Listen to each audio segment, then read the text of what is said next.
কেমন জানি করে মন, কেমন জানি করে, বুকের ভেতর পরাণ পাখি ছটফটাইয়া মরে। কেমন জানি করে মন, কেমন জানি করে, বুকের ভেতর পরাণ পাখি ছটফটাইয়া মরে।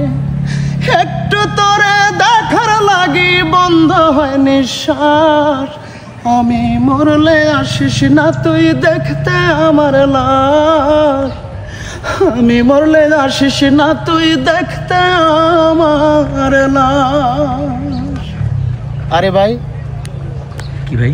ভাই গান গাচ্ছি ভাই, একটু গান গাচ্ছি, সেটাও আপনার ভিডিও করতে হবে? এত সুন্দর গান আপনি একা গাবেন আর আপনার দর্শকরা মানে এটা উপভোগ করবে না? না ভাই, এটা কেমন কথা ভাই? আমি একটা গান করছি, মানে এটা ভালো লাগার একটা গান, গানটা গাচ্ছি, গুনগুনিয়ে গাচ্ছি, আপনি সেটা মানে ফোন ধরে বসে আছেন, এটা হইলো ভাই?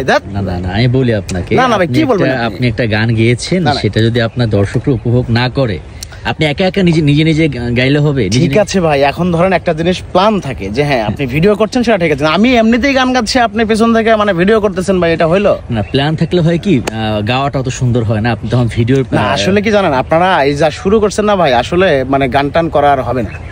এই যে মানুষ যে ধরেন, আমি যে থাকে না, একটা মানুষের তো একটা মানে একটা সময় থাকে যে একটু ভালো লাগা থাকে, একটু দুঃখ থাকে, একটু গুনগুনিয়ে গান করবে, সেটাও ধরেন পিছন থেকে ভিডিও করবেন, এটা করবেন, সেটা করবেন ভাই, এটা হয় না ভাই, ঠিক আছে? সব মানুষের একটা মানে কি বলবো, যে একটা মানে ব্যক্তিত্ব থাকে। হ্যাঁ জি জি। এখন ব্যাপারটা হচ্ছে কি, আপনি এখন যে গানটা গাচ্ছিলেন, জি, মানে এটা আপনার কি খুব পছন্দের গান নাকি? এটা পছন্দের গান না হলে কি কেউ গায়? এতটুকু সেন্স আপনাদের জানা নাই, মানে বোঝেন না এটা, যে এটা পছন্দের গান, জন্যই তো আমি গাচ্ছিলাম এই গানটা। কি এখন একটা জায়গায় ঘুরতে আসছি, একটু চা খাইলাম, খেয়ে এখানে এসে দাঁড়ালাম, একটা গান গাচ্ছে, আপনি ভিডিও শুরু করে দিলেন, মানে আসলে বুঝছেন এখন এই গানটা এখন কোথায় পাওয়া যাচ্ছে? মানে আপনি কি আচ্ছা শোনেন, আমি বলি, আমি তো ব্যাপারটা তো বুঝতে পারছি, তাই না? জি।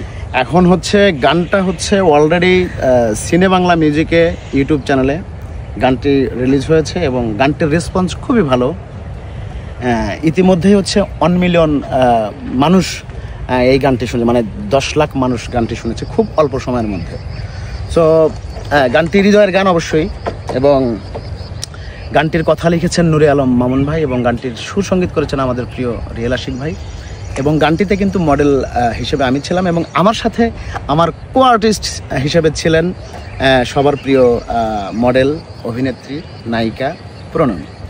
সো গানটি আসলে আমি কি বলবো, যে আমি 2025 সালের প্রথম গান আমি রিলিজ করেছিলাম দীর্ঘ 1.5 বছর পর এসে। এটা একটা প্ল্যান ছিল, এটা আমাদের প্ল্যানে আমরা সাকসেস হয়েছি আলহামদুলিল্লাহ, এবং গানটি যে মানুষ এইভাবে গ্রহণ করবে, এতটা ভালোবাসা দিবে, এটা স্বপ্নেও কল্পনা করতে পারেনি, এটা সত্য কথা।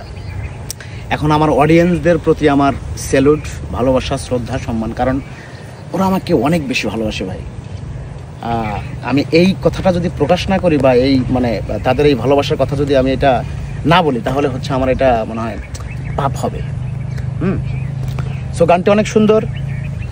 গানটি এখনও যারা আপনারা শোনেননি বা আমার অভিনীত ভিডিওটি দেখেননি, প্লিজ আপনারা সিনে বাংলা মিউজিকে গিয়ে ইউটিউব চ্যানেলটাতে গিয়ে গানটি দেখে আসবেন, কেমন হয়েছে, আমি কেমন অ্যাক্টিং করেছি, এবং এই গানটিতে ডিরেক্টর হিসেবে ছিলেন শুভ্র মেহরাজ, ও কেমন ডিরেকশন দিয়েছে, প্রণমী কেমন করেছে, আমি কেমন করেছি, এই ধরেন ইত্যাদি ইত্যাদি সব কিছু আপনাদের যদি ভালো লাগে বা খারাপ লাগে, হ্যাঁ সব কিছুই আপনারা মন্তব্যটা করতে পারবেন, কমেন্টস বক্সে হচ্ছে লিখে জানাবেন, আমরা উপকৃত হব, এবং কোনো ভুল ত্রুটি থাকলে সেটা শুধরে নিতে পারবো আগামীতে। থ্যাংক ইউ সো মাচ, সবাই গানটি দেখে আসবেন। সিনেমা বেশি করে টিকটক করতে বলবেন? শিওর।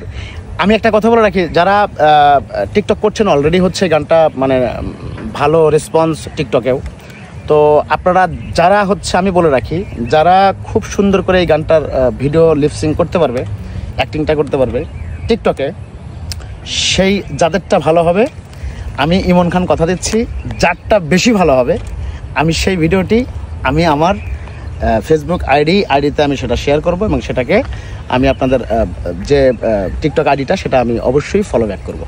এই গানটি কি আমি মরলে আসিস না তুই দেখতে আমার লাশ? গানটির শিরোনাম হচ্ছে আমি মরলে আসিস না তুই দেখতে আমার লাশ।